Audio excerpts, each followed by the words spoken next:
Donc jusqu'à présent, on a vu comment manipuler les matrices, comment calculer des déterminants, comment calculer les matrices inverses, mais on n'a pas encore vu les applications de ces matrices, ou plutôt à quoi sert le calcul matriciel. Donc on va voir dans cette partie deux applications. Donc chacune de ces applications fera l'objet d'une vidéo. La première application, c'est la résolution de systèmes d'équations. Donc ça, c'est un petit peu classique comme problème. On va avoir un système de n équations à n inconnues, et puis on va essayer de chercher à trouver la solution ou les solutions de ce système d'équations. Et la deuxième application, qui sera plus liée au domaine de la robotique et qui nous intéressera un peu plus, c'est cette notion de changement de repère. Comment je fais quand mon robot tourne pour avoir les coordonnées du vecteur dans la nouvelle représentation à partir des coordonnées du vecteur dans l'ancienne représentation. Tu vois, le robot il fait une rotation, le vecteur lui ne bouge pas, il est fixe et le robot bouge. Quelle est la coordonnée du vecteur dans la nouvelle représentation, donc le changement de base, par rapport aux coordonnées qu'il avait au départ dans la base de départ. Donc pour l'instant, on va regarder comment on résout ce système donc de n équations à n inconnues. Donc je connais A11, A12, A1n et B1, je connais tous les A et les B, mais je ne connais pas x1, xn. Et donc je vais chercher à déterminer les valeurs, s'il y en a, des xi, donc x1 et xn, tel qu'on ait ce système qui soit vérifié. Donc on est sur un cours sur les matrices, donc la première étape, ça va être d'associer une matrice A à ce système d'équations. Donc la matrice, elle va être composée des éléments A11, A12, A1n sur la première ligne, A21, A22, A2n sur la deuxième ligne.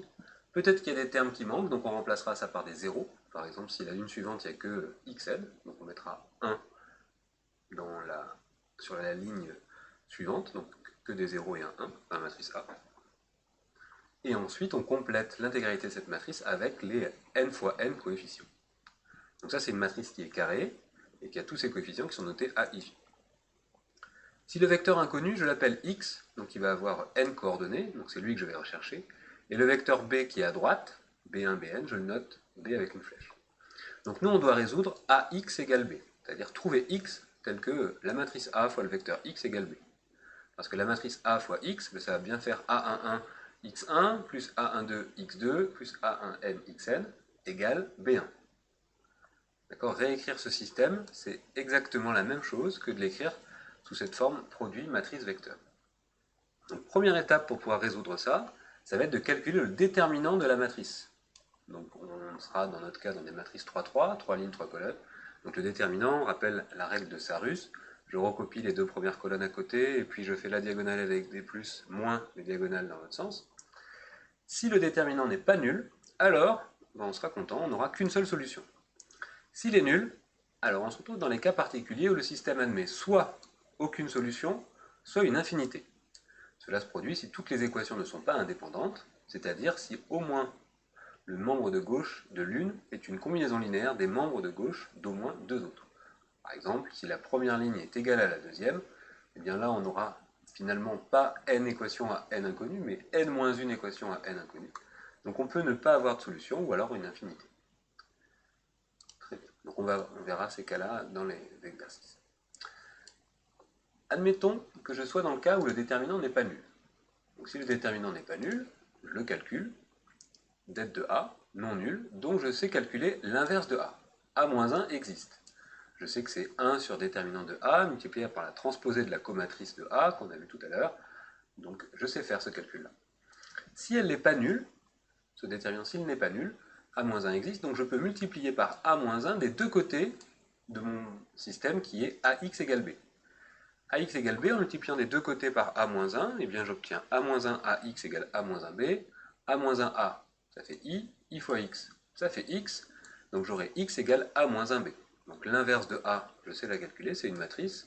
Une matrice fois un vecteur, je sais le calculer aussi, ça fait un vecteur, ça fera le vecteur X. Et donc là, en faisant A-1 fois ce vecteur B, eh bien j'aurai directement toutes les coordonnées du vecteur X. Donc, si X représente des inconnus, n inconnus, ben là j'aurai directement la valeur de toutes ces n inconnus là. Mais c'est pas toujours le cas. Des fois je ne m'intéresse pas à avoir toutes les valeurs de x. Je peux être intéressé uniquement par exemple par la valeur de xn. Et que x1, ben, ça m'est égal. Donc si c'est le cas, si je suis intéressé que par une des valeurs de mon vecteur x, eh bien je peux utiliser une autre méthode qui s'appelle la méthode de Cramer, qu'on appelle aussi la méthode des déterminants. Alors comment ça fonctionne? Il y en aura juste deux déterminants à calculer. C'est pas très compliqué, mais vous avez vu que le calcul des déterminants c'est un peu laborieux. Donc si on doit le faire pour n variables, ben, on aura n fois ces calculs-là à faire. Bon. Alors comment ça fonctionne? La première étape, je calcule le déterminant de A. Donc, comme on l'a fait tout à l'heure, on commencera toujours par faire ça. Ensuite, je vais calculer cette matrice AI. Alors comment je forme la matrice AI? Eh bien, pour tout i compris entre 1 et n, on va associer la construction d'une matrice AI formée à partir de la matrice A dans laquelle la colonne numéro i a été remplacée par le vecteur B. Donc si je veux la colonne A1, si je veux la matrice A1, je vais remplacer dans ma matrice A que j'avais au départ la première colonne de la matrice A par le vecteur B. Donc là, à la place, hop, je mets B. Donc je vais reprendre peut-être la matrice A pour que vous voyez bien à quoi ça ressemble. La matrice A, c'est celle qui a pour première colonne ces valeurs-là. Donc je les enlève. Et je mets les valeurs de B à la place, dans la première colonne. Je garde la deuxième colonne, telle qu'elle, A12, A22, AN2, etc. Mais la première colonne de A, je la remplace par B. Donc là, j'ai une nouvelle matrice qui s'appellera A1. Eh bien, je calcule son déterminant. Donc le déterminant de A1, je trouve un chiffre. Eh bien, ce chiffre-là, en le divisant par le déterminant de A, ça me donnera directement la valeur de x1. x1 qui est la première coordonnée du vecteur solution. Donc là, j'aurais pas eu besoin de calculer l'inverse de A, de faire 1 sur déterminant fois la transposée de la comatrice. J'aurais eu juste à calculer un autre déterminant et j'aurais directement la valeur de x1. Par contre, j'aurais pas la valeur de x2 et j'aurais pas les autres valeurs. La méthode des déterminants, ou la méthode de Cramer, elle permet d'avoir uniquement un des xi par calcul. Donc le déterminant de A, on le calcule une fois pour toutes, mais pour chaque xi que je veux déterminer, il faudra calculer le déterminant du AI correspondant. Pour A2, il faudra que je reprenne la matrice A que j'avais au départ, et que je remplace la deuxième colonne, donc celle-ci, par le vecteur B.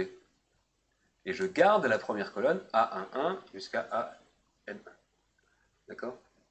Pareil pour A3 et ainsi de suite. On va faire un petit exemple et après on passera aux exercices. Donc l'exemple, je vous laisse le lire. Le trou est à compléter par vous, donc je vous laisserai faire pause sur la vidéo et le chercher. Vous verrez dans tous les exercices qu'on va faire, la première partie qui peut être un peu technique, c'est de comprendre l'énoncé et de le transformer en problème de matrice.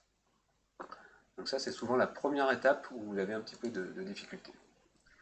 Donc là, on se place dans un conseil d'administration d'un petit aérodrome. Donc ça, c'est pas très intéressant, mais c'est pour situer que c'est des problèmes qui existent dans la vraie vie. 3 budgets doivent être votés simultanément. Donc le budget du carburant, on va noter C, de l'entretien E et de l'administration A. Dans la mesure où certaines dépenses sont communes et où certains transferts seront faits, il est impératif que les 3 calculs suivants conduisent à un total identique de 80 000 euros, 80 kg euros. Ok, donc ça, on sait que ça va être à chaque fois 80 kg euros. Le budget C, additionné de 40% du budget E et de 50% du budget A, ça doit faire 80 000 euros. Pareil pour le budget E additionné de 10% du budget C et de 60% du budget A.